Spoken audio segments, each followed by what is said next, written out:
Okay, so welcome back to astronomy, distance learning, week 2.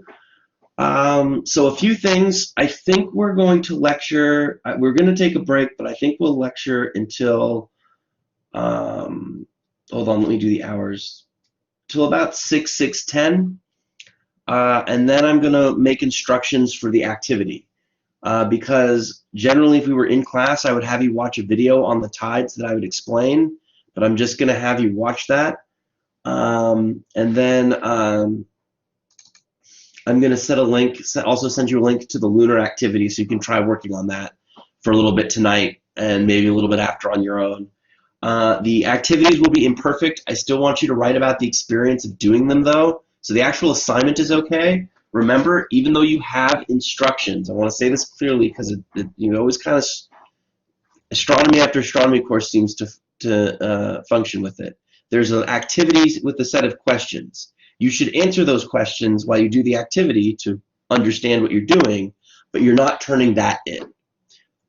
What you do is after you've done the activity and you've answered some questions and you learn about it, you write about doing the activity and you talk about learning about answering those questions. All right, what you found interesting, what you didn't know before, how it connects with the rest of the class, things like that. It's a writing exercise. Okay, so you'll have to write. So I want to, during break, we'll probably when we take a break, I'll try and set up at least the activity part and see if I can get links to the 2 things I want you to do, and then you'll just play around with them and see how it goes. So that being said, let me share this file and okay. I don't like. We'll do that so you don't get confused. The first quiz will also be going up tonight and will be due next week. And you should expect one quiz a week. So our grace period is over of sort of learning things without being quizzed. I feel like you need to have some stuff under your belt to be quizzed. This is only really our 3rd lecture. So, and that's usually when I like to start deploying the quizzes. So the first quiz will be up tonight. And you will be responsible for those. So, so keep an eye out. They'll be on Blackboard, and that will go. Is there still a lecture from last week? Okay, good. I did answer that one. At least I think I answered that one. Okay, so last time we talked a lot about, we keep talking about the development of physics, right? Because I want to remind you that what we're doing is we are trying to create we're trying to create the paradigms in which we take measurements, right? And understand how measurements are taken and understood and conclusions are drawn from them. And so we've had to talk about, and so one of the things we've done in that to sort of understand how science is done in the context of astronomy, and really in a modern sense, is we've looked at the move from the acceptance of a geocentric model, that's a model where the Earth is the center of the universe, to a solar-centric model where the Earth revolves around the sun, and then a growing, expanding understanding of what the universe is. And that's important because science works like this. We have models that are good until they're not. And that's what happened with the geocentric model. There was plenty of data that supported it. And then new data as new capabilities were achieved, particularly with the telescope, which is sort of where we left off. It became more clear that the geocentric model could not describe all the data. And then we went to a solar-centric one, which described more data points. If you remember in particular, the big objection to the solar-centric model from the beginning was this lack of observation of parallax. If you remember, we did this thing with the eyes, where you see if you put your finger to your nose, and you blink your eyes, and you see your finger go back and forth. That's a form of parallax. So we left last time talking about probably one of the most transformative figures in human history,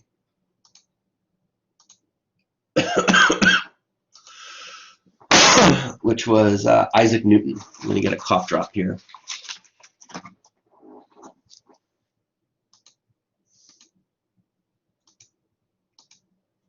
We talked about that. And we talked about Newton and sort of what a weird guy he was when we went a little over, which I again apologize for.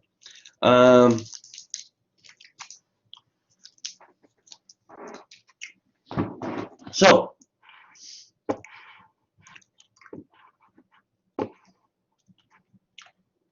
what Isaac Newton did, to recap, is he before we talked about the developments of Tycho Brahe, Copernicus, Brahe, and Kepler, as far as understanding a few important key points about the universe. And Kepler had his 3 laws, which showed that the planets move in ellipses. We talked about the equal area, equal time rule with orbits. That was in the last chapter. And then we had that relationship between the period. If you remember, oh, I always do that. I always mess that up. If you remember when we talked about Kepler, we said that the square of the period is proportional, not equal to the cube of the distance in years, right? So if you know one, you know the other. We looked at this. Now, Isaac Newton turned that proportionality into an equal sign and created the mathematical model that created a framework in which all these observations fit very nicely. All right? So when we talk about discovering the laws that operate Earth and also operate the heavens, that's what we're talking about. Let me get my pointer going here. All right? So he discovered laws of motion and gravity, and his much more is pretty impressive. We talked about why he was knighted. He came up with his own version of the telescope. In some ways, it's better than Galileo's. And he usually ranks everyone's top scientist or mathematician of all time. There aren't many. The top 10 lists look very different for different people, but Newton's usually one in probably 95% and maybe 2 in the other 5%. I guess there are probably some Leibniz versus Newton fans, but Newton's contributions were sort of just more. So we talked about we're talking about mechanics and physics in this chapter. So it's good to revisit. I keep doing that with the pencil. It's good to revisit some of our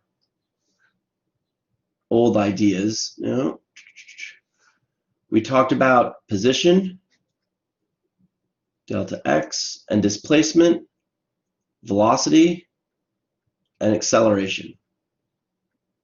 All right, and we talked about these two. The first two are pretty easy, right? One is where you are, right? One is you experience a little bit. You experience speed more than velocity, and even in Physics 1, we've been struggling with this distinction.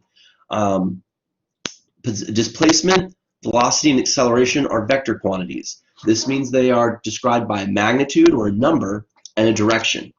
All right, and changing either one of those changes the quantity, and that's really counterintuitive. Particularly consider something moving in a circle.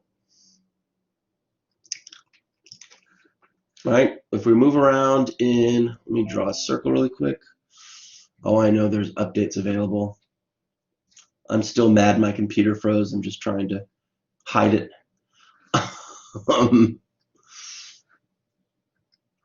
So,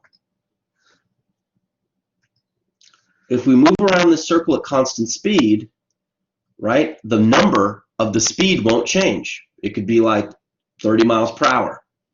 So you might say, but we're not accelerating. But we're constantly accelerating because you'll notice that the direction of the velocity is constantly changing as we go around the circle. All right, you can look at certain points on it. No, that's a terrible arrow. I'm not gonna put arrows. I'll make straight lines because they're easier. And so you'll notice all these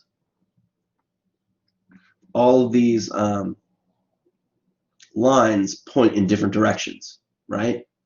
So as you move one of these lines around the circle, you're going to notice it starts curving and pointing in different directions. So even though the direction is changing, you can still, so the direction will be changing. So while the speed won't change, the velocity will change, and that will lead to an acceleration. So you have to be careful in understanding these things as we talk about motion in physics to understand what can change these quantities. Now, Newton's first law, we talked a bit about how these worked and how the Earth attracts everything at the same speed, or accelerates everything at this. It doesn't attract everything at the same speed. It attracts everything at the same acceleration. Even I'm doing it with the same acceleration, which means that things will fall. You know, they're accelerating the same. If you drop them, they'll reach the ground at the same speed. Now, that being said, Newton's laws of motion, these three ideas, form the basis for the entire theory. All right, so everything can come and be derived from these three statements. All right, so the first, which I believe we talked about last time, is an object that moves. An object in motion will stay at motion, and an object at rest will stay at rest unless acted on by an external force. All right, as we said last week, that's pretty counterintuitive. If you don't believe me, try pushing something and see if it stays in motion. The whole point is saying that if you move something and it stops, a force is acting on it. Okay, so that's what that means, and that's what we have to look at. And so the force that's stopping the objects from moving in your everyday life is friction, right?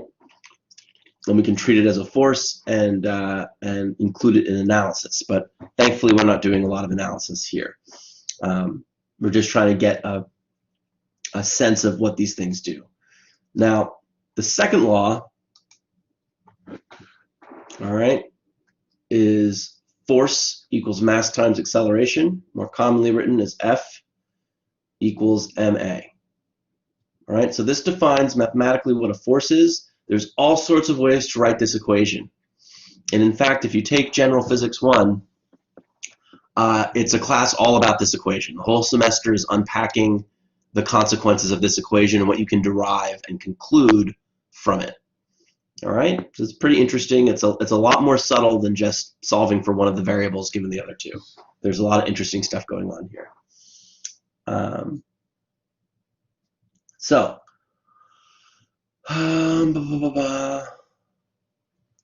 I think where we stopped was Newton's third law. All right, so Newton's third law is an interesting one. And it states here that for every force, there's always an equal and opposite reaction force. All right, so what Newton's third law does is it sets the rules for how two objects are allowed to interact, right? So if there's a force acting on, this is A, and this is B, if there's a force on B from A,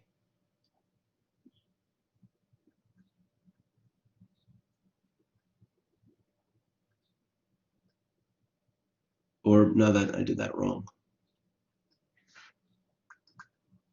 Hold on.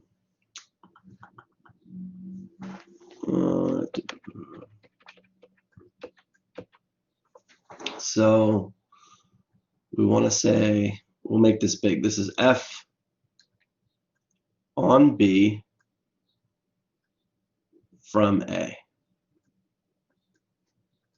We can see that there will be an opposite force from B onto A. Now, how do we understand this in a more simple way? Well, if you can see me in the video, Newton's third law, as I like to call it, is the misquoted action movie law of physics, right? Because usually there's some big, it's not often, but I'd say in a good 10% of action movies you find some sort of villain complaining about how every action yields a reaction and how it's really the hero's fault that everything has gone wrong because they did something, and they get all upset. But that's not really what Newton's third law is. Let's bring it down to an action sequence. The action, if I get hit in the face, the action is not me hitting someone back, or the reaction is not me hitting someone back. There's two bodies here. There's the face and the fist. The fist hits the face, and the face reacts and puts a force on the fist. This means that in order for something to exert force on you, you have to be able to exert force on it, which makes which means a lot of horror movies don't make sense either, right? It doesn't make sense that the ghost can beat you up, yet you can't touch it because it's a ghost. If you can act on something, that thing must be able to act on you. And also, quick tip, it is a physical argument to say that you didn't hit someone, their face ran into your fist, but it's not a very good legal argument. So, so be careful doing that one. You know, but Newton's third law basically dictates how. Oh, where's my? Oh, that's right. Okay, that's on there. Newton's third law dictates how these things will interact with each other. All right. So, any questions on Newton's laws or or our review so far? We pretty good.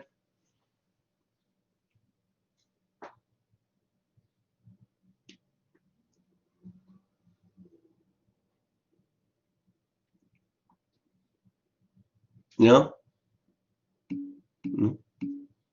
Okay. All right. So let's go forward then. We don't want to talk about this. All right. So now, so forces are one way or one model of understanding the universe, but forces can be pretty limited. As many problems as they solve, they start to run into issues, all right? And what I mean by that is it's pretty easy to set up a problem that can't be modeled with forces, but can be easily described physically. So let's take a look at one. Consider, oh no, wait a minute, why am I doing that? That's incorrect. Consider the following two circles here.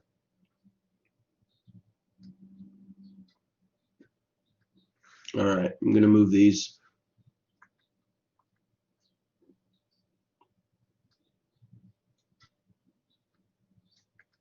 All right, so consider this small ball rolling off this big ball. Now, believe it or not, this problem, which is pretty simple, straightforward, this isn't like quantum physics or super, galaxies bending space-time or anything ridiculous like that. You could get a golf ball and a basketball and set this problem up.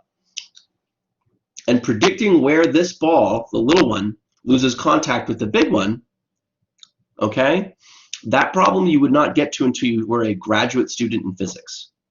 It takes the machinery of a graduate student to solve this problem. You might solve it as an undergrad as a really advanced problem, but it's a classic example in the graduate book in physics that doctoral students are studying. So in this sense, forces don't get the job done, but we find that forces are just one sort of, that Newton's law of motion is what we call an equation of motion. And that really in physics, what the study of physics grew into was finding equations of motion for different systems. But that means there's a more fundamental way to define a system than the forces acting on it.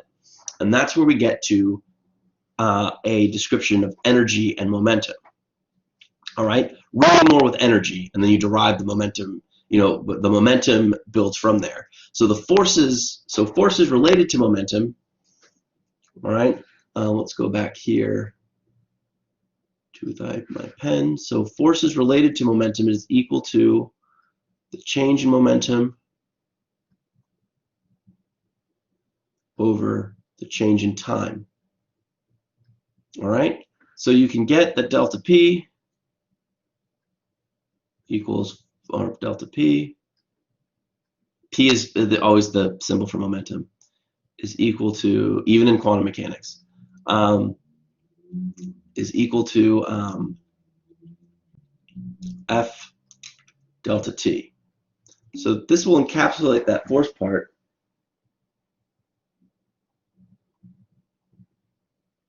Are we supposed to see? You're supposed to see what I'm writing. Do you see the written part on the slides? You should be seeing two circles, a smaller circle and another circle. Like I'm gonna underline conservation. You should see conservation. You should see an underline right now. You don't see it? If you don't see it, I'd say leave the room and come back in because you're supposed to see it. That tends to fix problems. Closing the browser. Generally, the steps are, if something's not working, enter and exit, close the browser, restart the browser, close the computer, restart the computer. That's what I had to do earlier today because everything just went caca. I was actually in the room 10 minutes early, but then my whole system just decided to shut down. So I was pulling my hair out trying to fix it. So let me put this back up here. No, I don't need the whole thing. Okay. All right. There will be connection problems and computing problems on all ends. So that's why I'm recording, and hopefully that will fix everything. Okay. So we're going to want to talk about and define. This is a nice way of connecting momentum to forces, and we're going to talk about momentum first. But energy is really the big deal here, and we'll spend a little more time talking about that.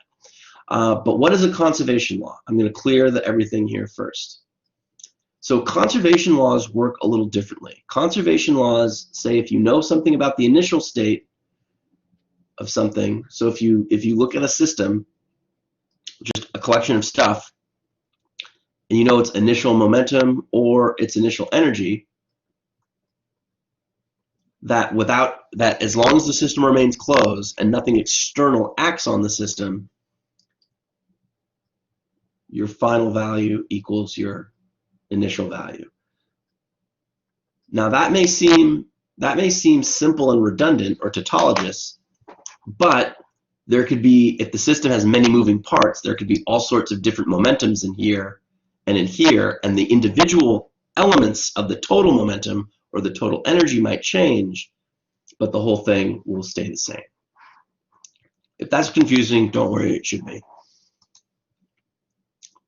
So conservation of momentum, we'll see if the slide makes better sense of it. What do they say? The total momentum of interacting objects cannot change unless an external force is acting on them. That's pretty much what I said. Interaction objects exchange momentum through equal and opposite forces.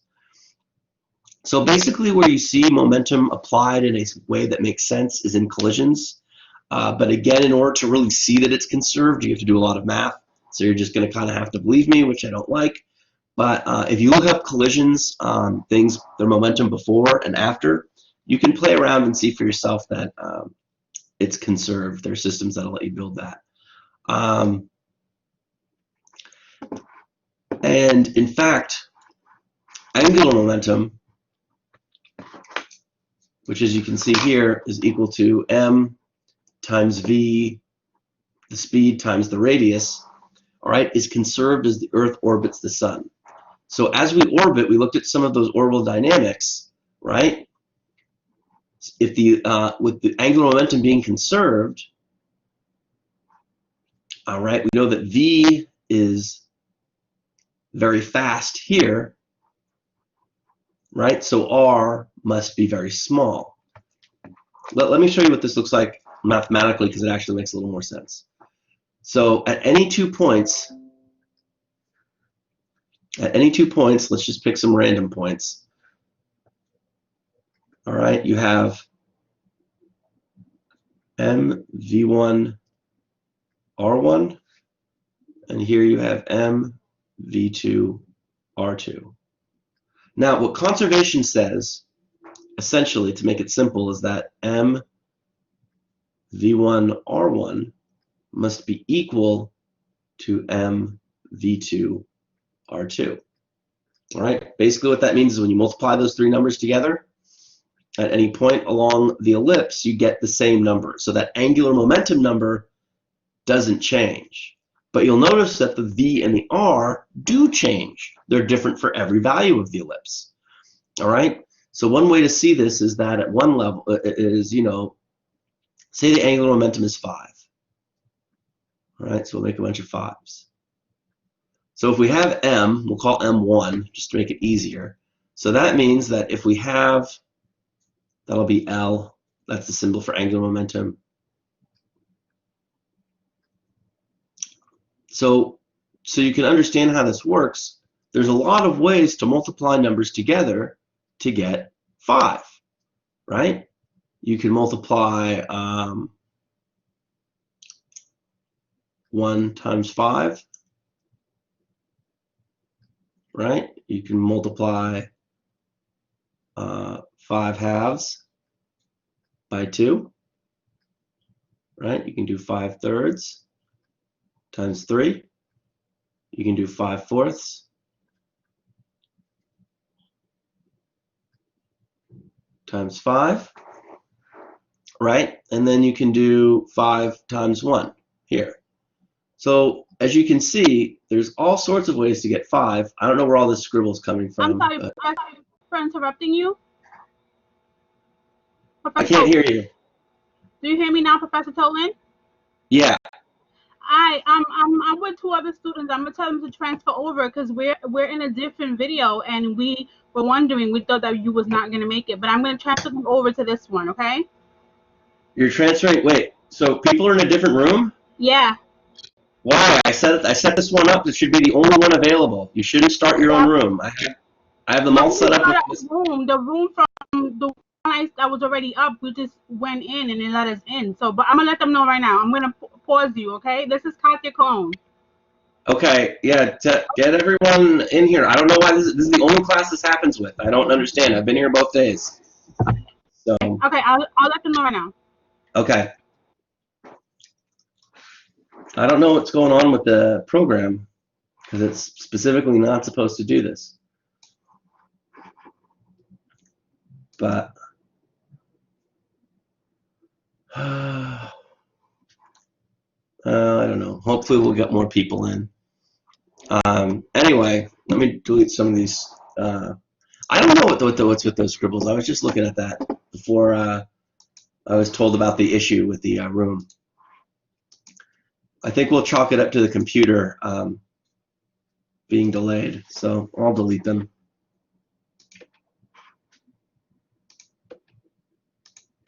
There we go. No more scribbles. Okay. So I have no idea. I don't want to, if I leave the session to figure out what's going on, we'll lose the recording.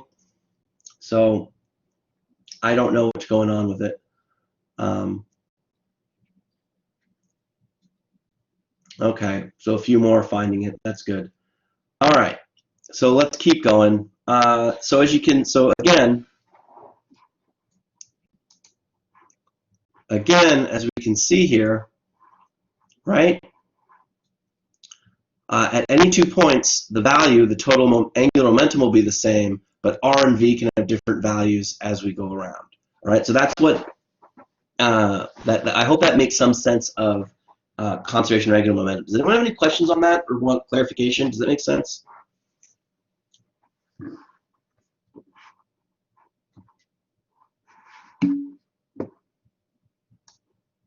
Good. This is, all right, the computer has decided to be obnoxious today. There we go. All right. Okay. So let's keep going. All right. The whole thing wants to go.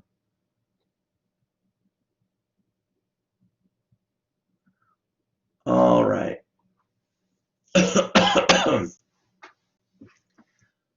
So, angular momentum, they just define it here.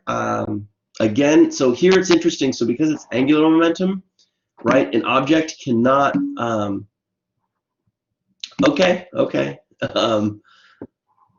the angular momentum of an object cannot change unless an external twisting. Keep in mind, those who are in the other room, the lectures are recorded, so you should be able to look at them anytime. And thank you for transferring everyone in and getting everyone on the right page. I don't know why there's a problem with this class with it. My other 2 classes just seem to flow just fine. And ironically, they're the ones where I'd expected problems because they have 2 meetings a week. But I don't know. Anyway, hopefully you're in lectires, misspelled. Not intentional, but whatever. I think we're just going to go with it. And so hopefully this should be okay.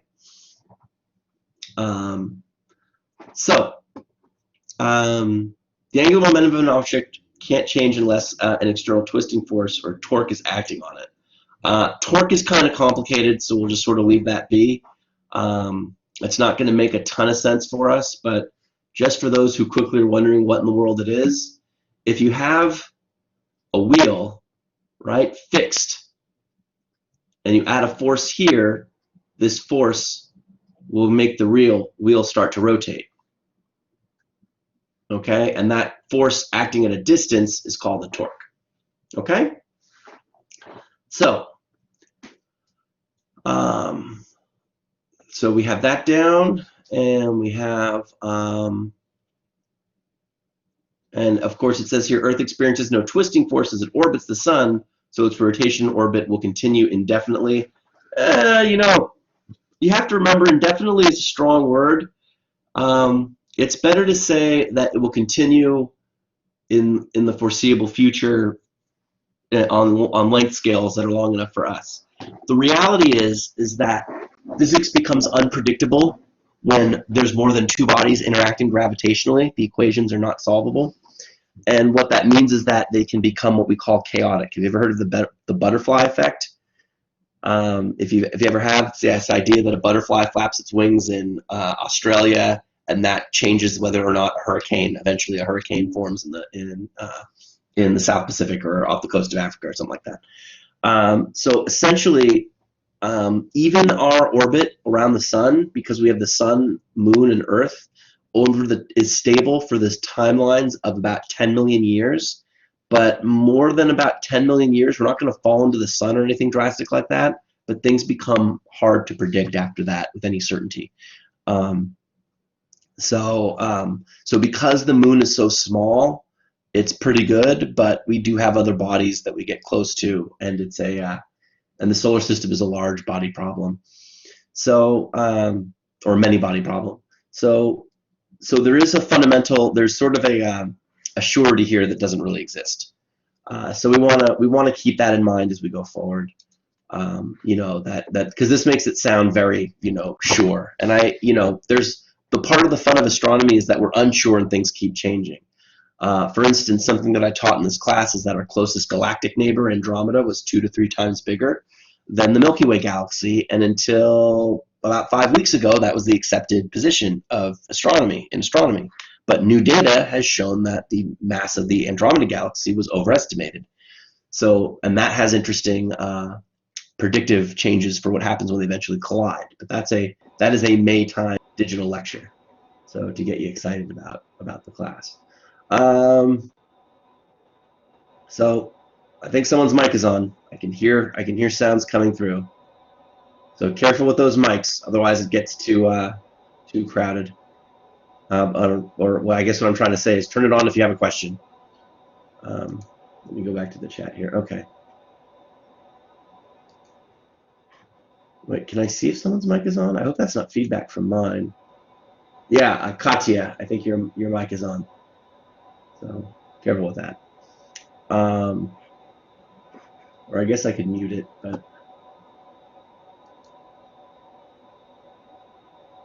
hold on. All right, there. I've muted all, but you should be able to reactivate your mic if you need to use it. So, okay. All right. So, going back forward, we want to talk about angular momentum. We're not quite there yet. We talked about that. So if you look at something spinning, right? So if I were to spin in my chair, which I don't quite have enough room to do here, this is one thing I miss about the office. If you can get two heavy things of paper, 2 books, and spin yourself and close. Let me see if I can find a video of it. I'm experimenting with this sharing of the screens. So let's see. I still don't see what you're writing. I believe it's because I'm. Yeah, it might be on your. Yeah, it might be on your phone. I think that's a limitation of the phone, for sure. Yeah, I haven't written anything right now, but or for a while yet, but that could be. You should see it on the video though. When you look at, you could go back and look at the video later. Yes, Katya, I muted your sound because I couldn't hear you, and I heard your background coming through, and I didn't think you wanted everyone to hear whatever you were doing. So you can turn your microphone back on now if you have a question. I would say as long as you have a question, you should have it on, but if you're not asking a question, you should probably have it off. So let's see if we can share an application, and let's see.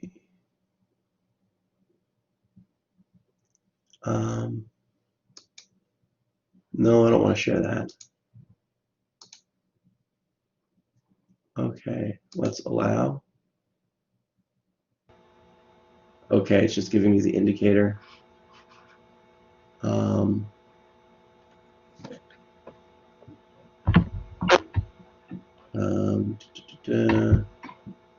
Okay, astronomy. That's not good. Hold on.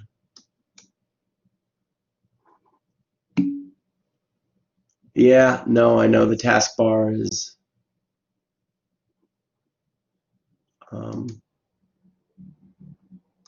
Okay, so I need to stop sharing that, and let me go here, share applications. I'm just going to share my screen, which is always strange, but so now you can see my entire desktop world and camera, and you can see what I see with you. So let's allow for this, and what I'm going to do is create a new tab. So you should still see my screen, right?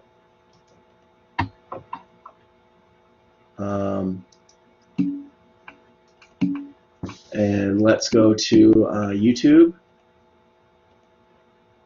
Let's search YouTube. I'll be able to see my weird taste in music and everything. And search. I watch a lot of tech.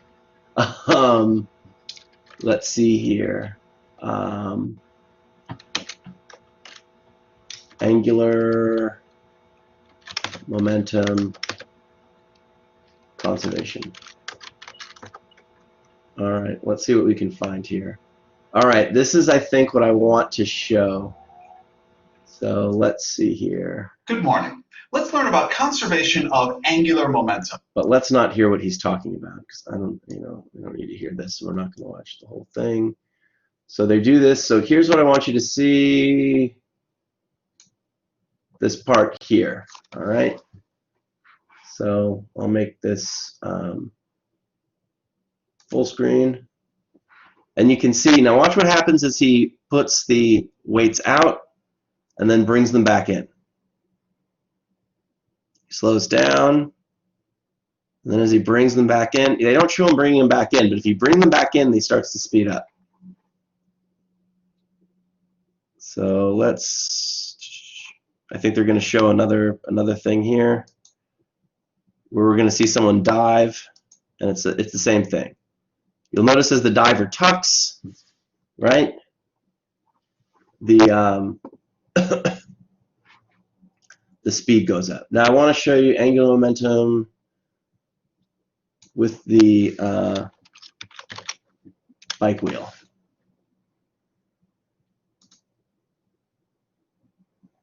All right. Now,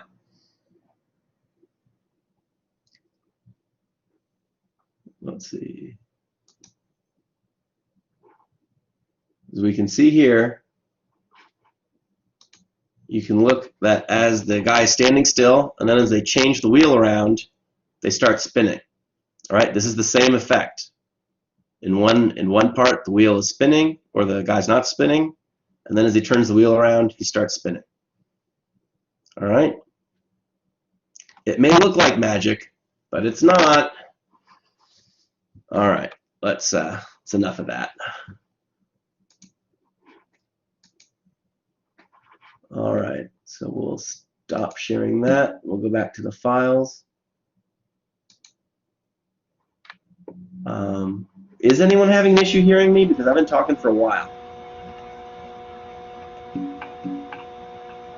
No? Okay.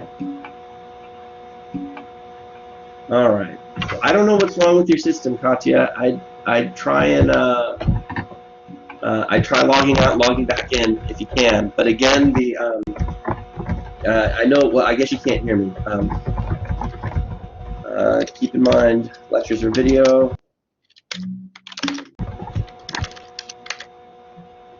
Video.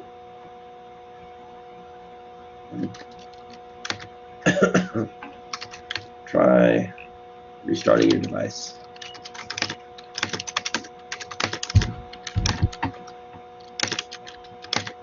Okay, so let's go back to the slides.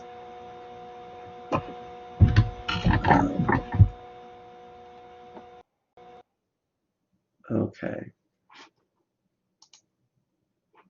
A little clunky, but what are you going to do? All right, let's go back to where we were.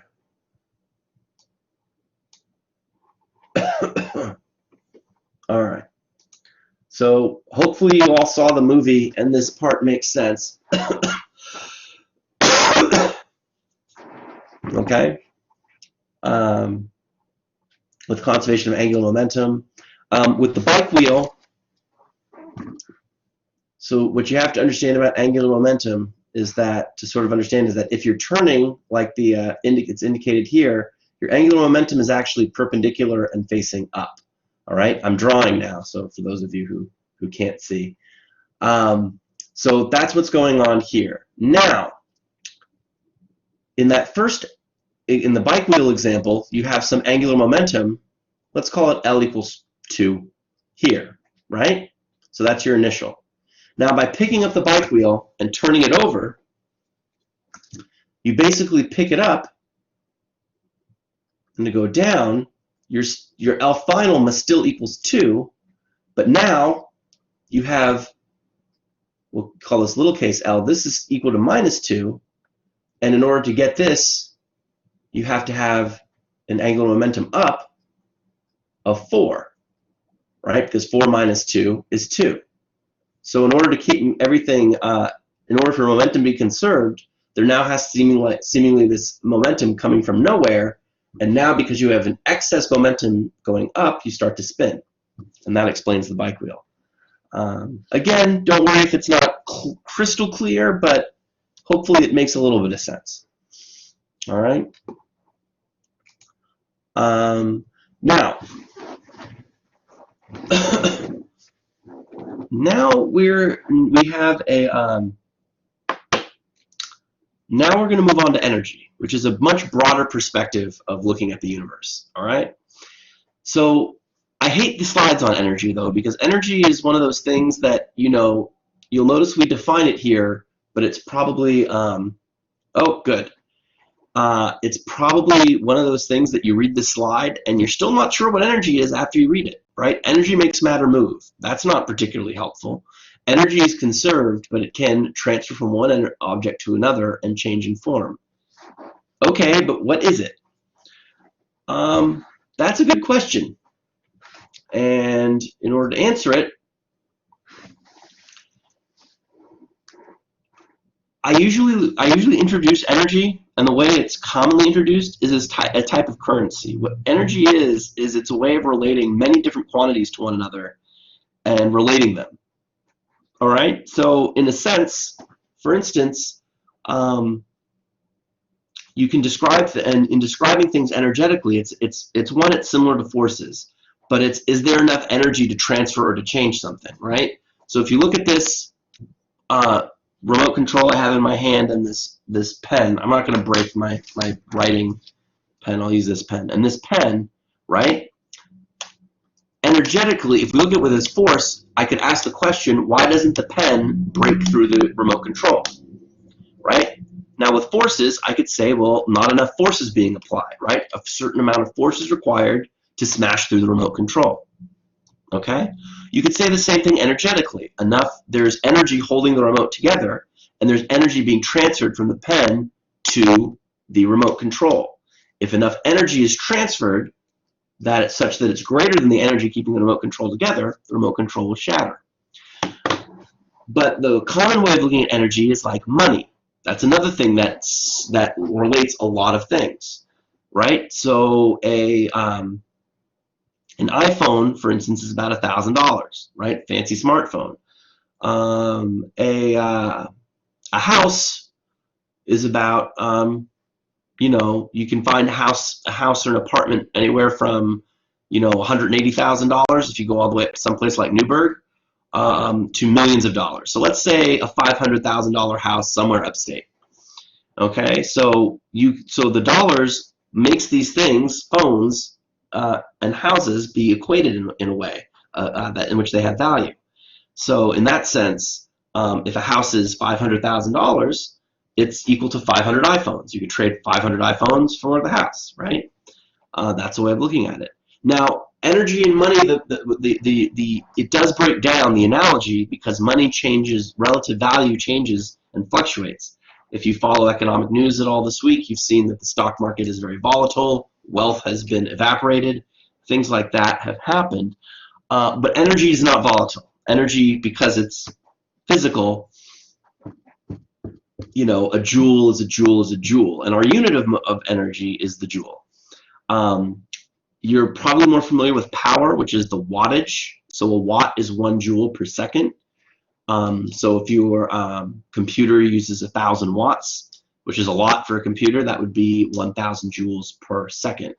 But energy allows you to relate all sorts of processes. So you can describe nuclear explosions in terms of how many candy bars you can eat, right? You can actually figure out how many candy bars you can eat to equal a nuclear bomb explosion. And there's a fun site to do this. I'm going to look it up in a new tab, and I'll just report it to you. We don't need to go through the whole sharing the screen, but I'll Google it here. How many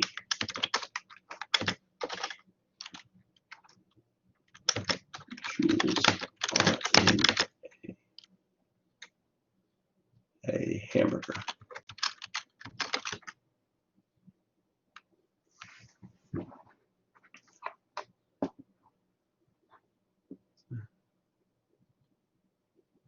So, all right. So let's see here. Of course, no one will just answer the damn thing.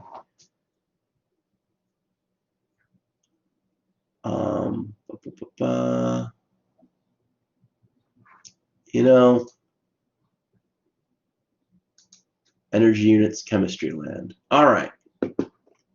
So, food calorie. So calorie is a unit of energy.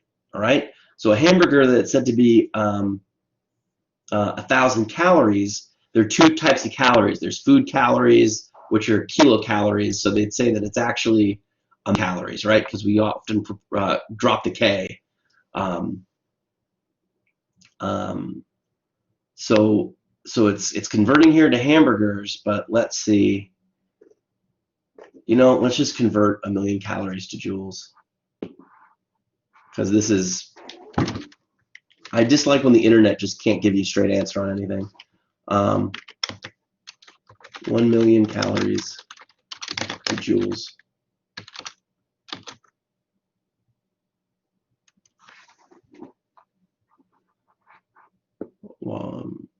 This doesn't, okay. All right, so 1,000 calories equals 1 kilocalorie. It turns out the calories in the package are actually kilocalories. All right. That doesn't make a lot of sense. So, oh, they're already doing the kilocalorie. Well, that's going to make sense. Gram calorie. All right. So it's about, that still seems like a lot. I'm getting 4,181,000 joules. So that's a lot of energy.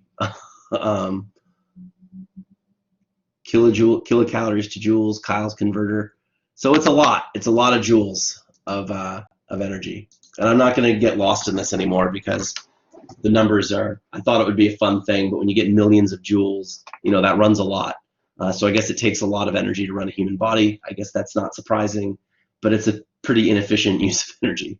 Anyway, let's talk about energy and try to make it more sense. It's become more confusing, and so we're just going to move on to types of energy. All right, so we have kinetic energy, radiative energy, and stored potential energy. All right, so kinetic energy is energy of motion. So if something has a velocity or speed, it has motion. All right, and you'll notice the numbers become discerning or concerning in chemistry, and I guess they should with the amount of stuff going on there, because you know, if you get like a bowling ball that has a mass of 10 kilograms and throw it at 2 meters, it has 40 joules of energy, and that hurts a lot, right? You don't think of massive amounts of energy going on in your body, but apparently they are.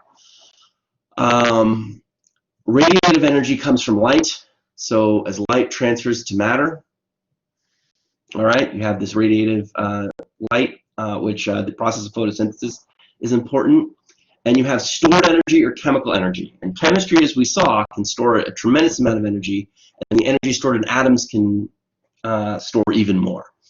Okay? And as we can see, our electric devices are far less energetically hungry, it appears, than we are, because they only need, well, I guess it makes sense, right? If we use 1,000 watts per second, 1,000 joules per second in powering a computer, then over an hour you're getting into the millions of joules, right? Because 1,000 times 1,000 is a million. So I guess it's not so awkward. I'm just not used to dealing with joules in that scale. In physics class, we usually keep things very simple. Chemical systems are very hard, so don't usually teach them in intro physics. Anyway, but the important thing about energy is that all these energies can transfer. So kinetic energy can be transferred, or chemical energy can be transferred to kinetic energy. Radiative energy can also be transferred to kinetic energy, and these energies can transfer to each other. All right. There is a type of energy that doesn't transfer very well, and that is thermal energy. All right. Let me get back to the chat here to see if I missed any questions. Okay, good.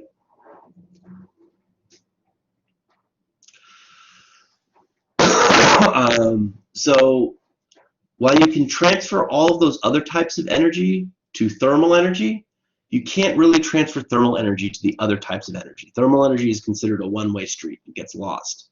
And in fact, if you've ever heard of the second law of thermodynamics or entropy, that's where this comes in. So keep in mind that thermal energy is not temperature. All right, temperature is a measure of the average kinetic energy of many particles. So temperature is more of a statistical quantity, whereas the thermal energy is an energetic quantity. Okay, so you'll notice though with temperature, you know, at lower temperature, particles move with lower speeds. You'll notice that's indicated with these lower arrows in the vector. These are smaller. Higher temperature, they're more. Now, gases are funny because you can raise and lower temperature, and that will affect the thermal energy, but they're not, again, the same thing. They can be related, but they're not the same.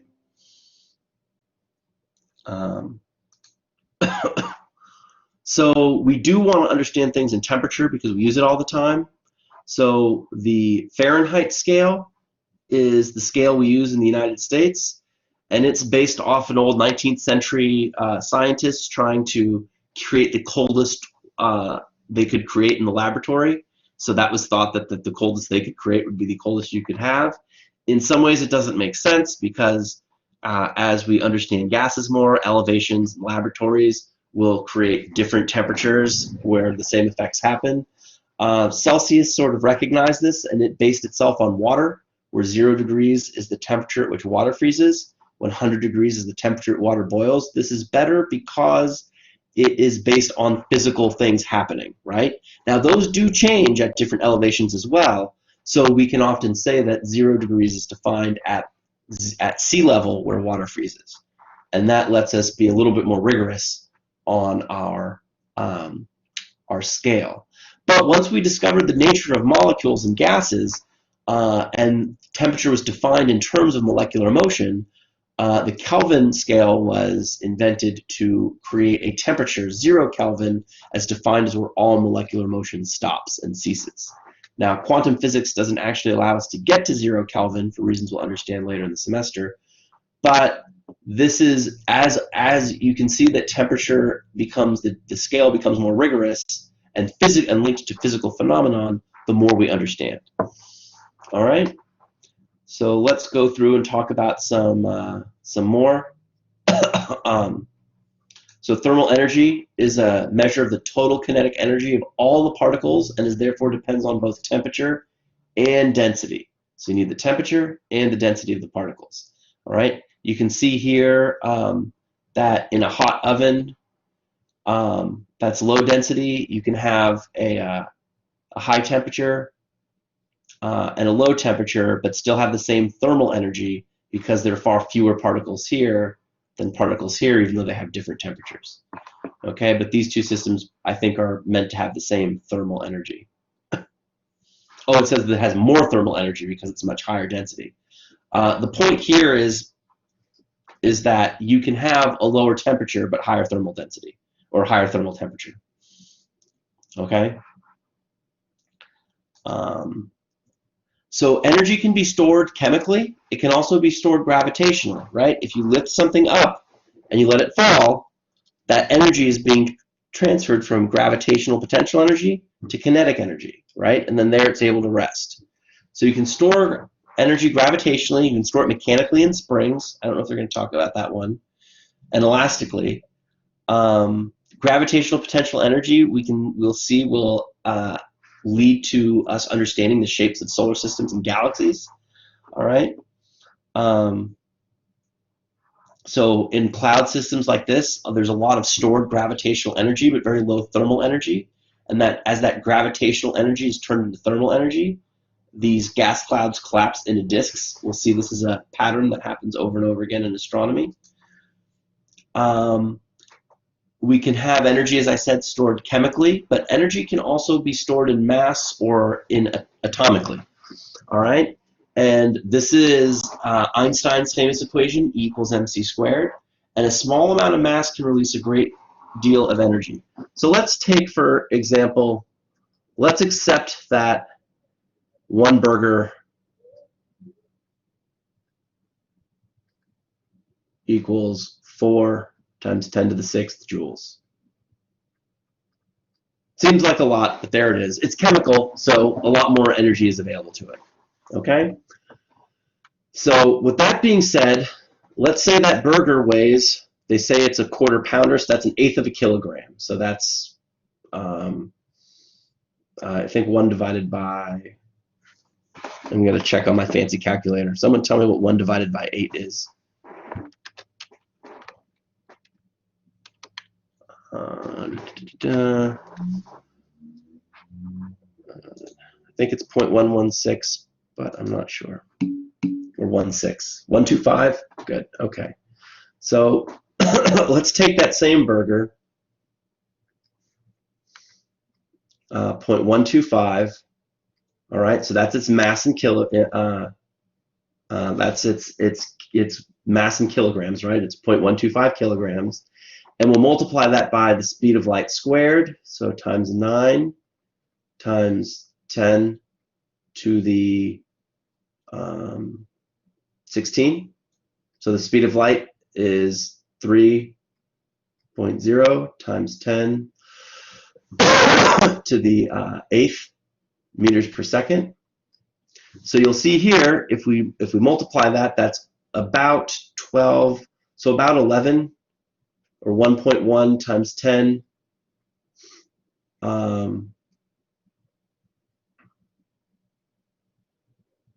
times 10 to the 16 joules. So it's 10 orders of magnitude with mass, or there's 10 billion times more energy in the kilocalorie value, in the mass value, than in the chemical value. Okay? So there's a ton more. Essentially, if you could just have all the mass transfer from the burger to you, it would be like having 10 billion hamburgers to eat. So that's a way of understanding it that I'm happy with. I'm okay with that. The world makes sense again. So does that make some sense? Or is it just really cool? I hope it's really cool. That's the mass amount released in these explosions. Now, in atomic explosions, you don't need a whole lot of mass to be released in order for the explosion to be pretty spectacular.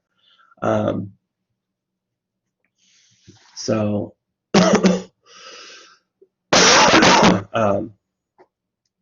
yeah. When we look at the extreme conditions of the universe, we'll often find that E equals mc squared allows some pretty spectacular things to happen. Not only does it allow mass or light, mass to turn into energy completely, but, and this will kind of bake your noodles, it also allows for very high energy fields, quantum fields, to produce particles. And that might sound like some crazy stuff because that's sort of particles. It seems like you just have a whole lot of energy, a whole lot of a very energetic system, and then all of a sudden particles are created, like from light, from nothing. The light has high enough energy. We can do this in a laboratory.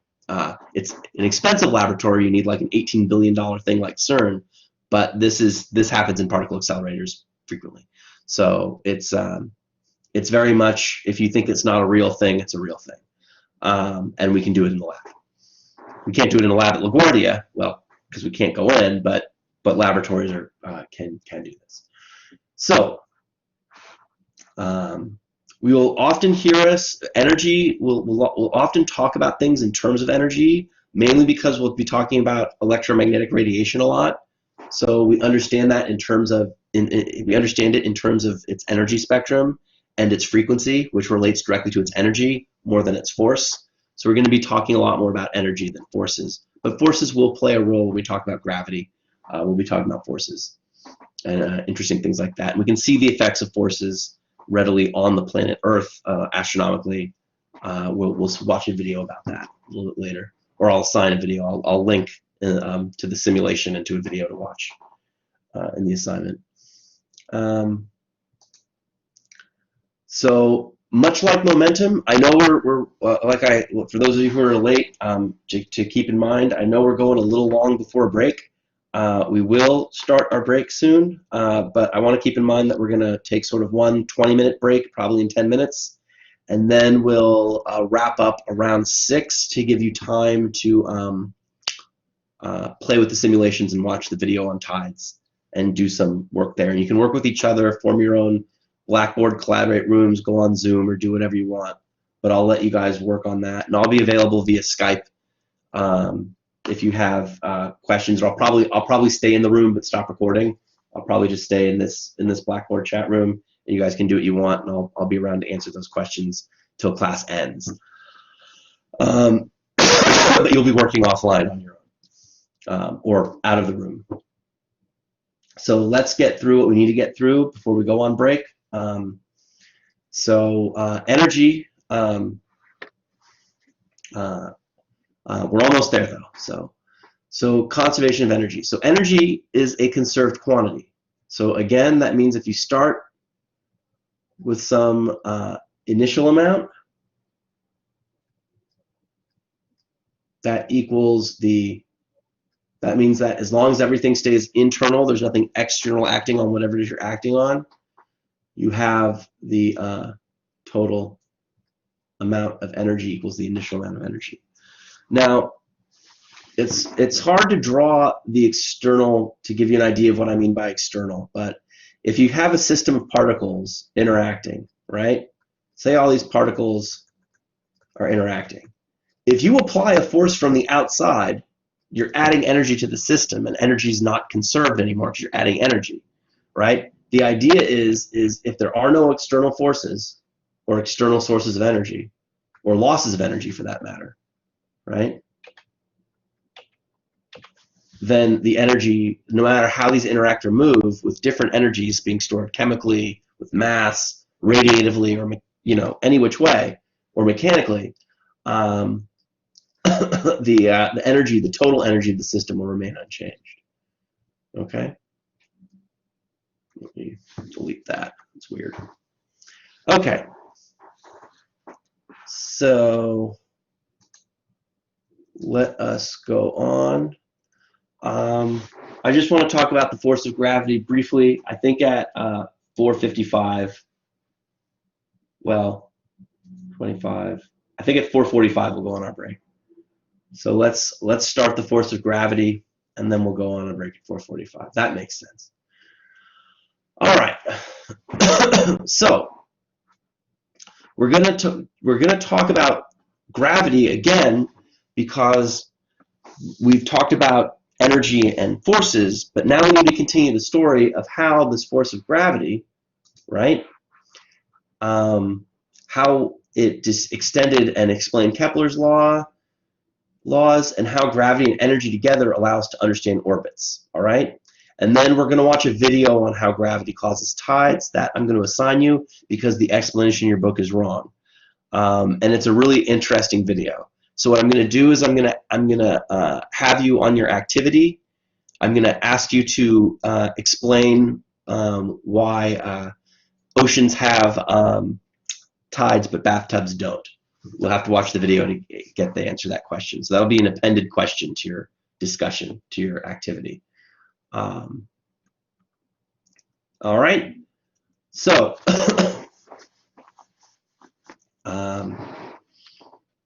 okay. Jesus, coughing. So Newton's universal law of gravitation states the following. 1, every mass attracts every other mass. Now you might be wondering why you don't fly towards each other or people. And, well, we'll see in a minute. The attraction is directly proportional to the product of their masses, and the attraction is inversely proportional to the square of the distance between them. So you get, basically, this nice little equation here, right? Right there's the product of the masses. Product directly for product. Okay, good. Oh, I had it right there.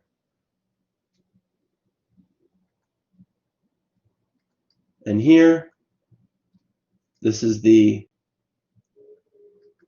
inverse square part.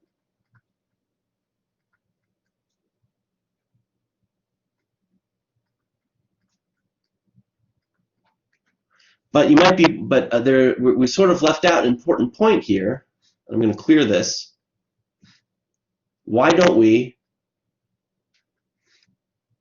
attract towards each other all the time? Well, this G here is about 6 times 10 to the minus 11.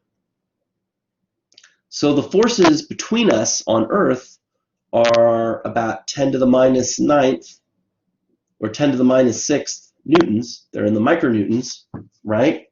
And the friction, the friction that would oppose them is in the order of 10 to the 1 to 10 to the 2 newtons.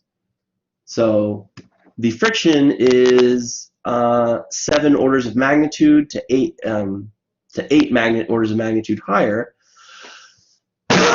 So that's, remember, 8 orders of magnitude is 10 million times. So the friction is much too high for the universal forces to push us or together. In order for us to be attracted to each other in this way, we would have to be not in contact with any surface. So if we put each other in, pick someone next to you or an object next to you, if you put those two objects in outer space, they will gravitationally affect each other according to this law. This is a really hard experiment to do on Earth. In fact, when I was in college, some students were able to automate this experiment and actually publish it in a paper. It's that sort of difficult to get that precision right. And big G is the least defined constant, which means it has the least number of significant figures to it, which is interesting. So like the speed of light has 9, G has 3. So we just don't get to be out in space that often. But the tiny value of this constant, lets us, put stuff in places pretty well. But this is really interesting because this is, this says that any two masses in the universe attract each other. So every mass, according to Newton, is attracted to every other mass, but the distance squared makes the forces between them very small, but it is there and non-zero. Yeah? Question?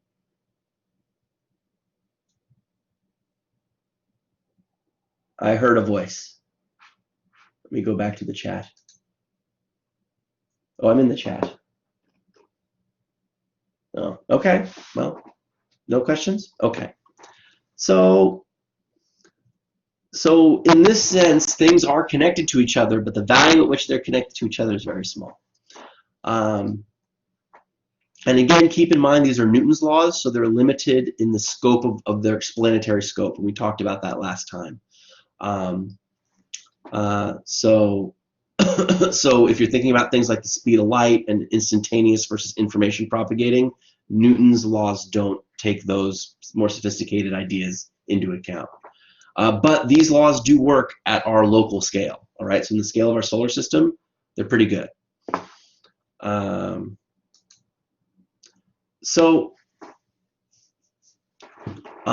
do Newton's laws of gravity extend Kepler's laws? This is important because they put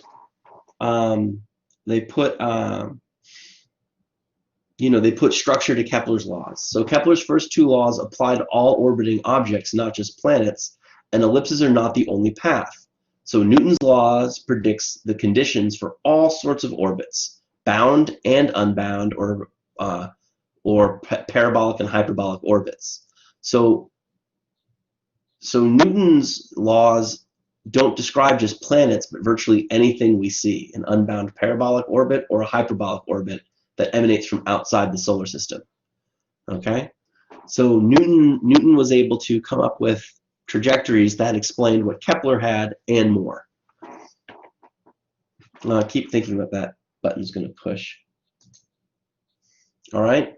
Now Newton generalized Kepler's third law and became and created the equality, which I thought was going to be on this slide, but is here. So Newton was able to create, remember before I drew this sort of fish? This is the proportional to sign. Newton created an actual equality here, all right? And what's interesting is using modern technology, if you can measure the period, which you can do, you just have a stopwatch, and you can use lasers and triangulation to measure the distance, you can measure the masses of objects. And if one of your masses is a satellite, you can directly measure the mass of planets, stars, and other things like that too. Okay? So we have new tools and we're learning a lot constantly. There's a lot of refined work and measurements in astronomy. And with measuring, for instance, extrasolar planets, they're giving us much more precise measurements of star masses and things like that. Okay? So Newton was able to generalize this law into this nice equation here and really explain, like I said, everything Kepler could do and more. And that's the sign of a good model, right? And that's the first model. You have to explain everything that you already know and then make predictions of things you didn't know. So what Newton could predict is that objects could have hyperbolic orbits, which is possible. And we've actually seen that with extrasolar objects and other things like that in different elliptical orbits. We've also seen things get launched out of the solar system and no longer have elliptical orbits as well. So it's 5:45. I think this is a good place to take a break. So we will, I'm going to stop the recording because I don't want 25 minutes of silence. So I'm going to stop this recording. And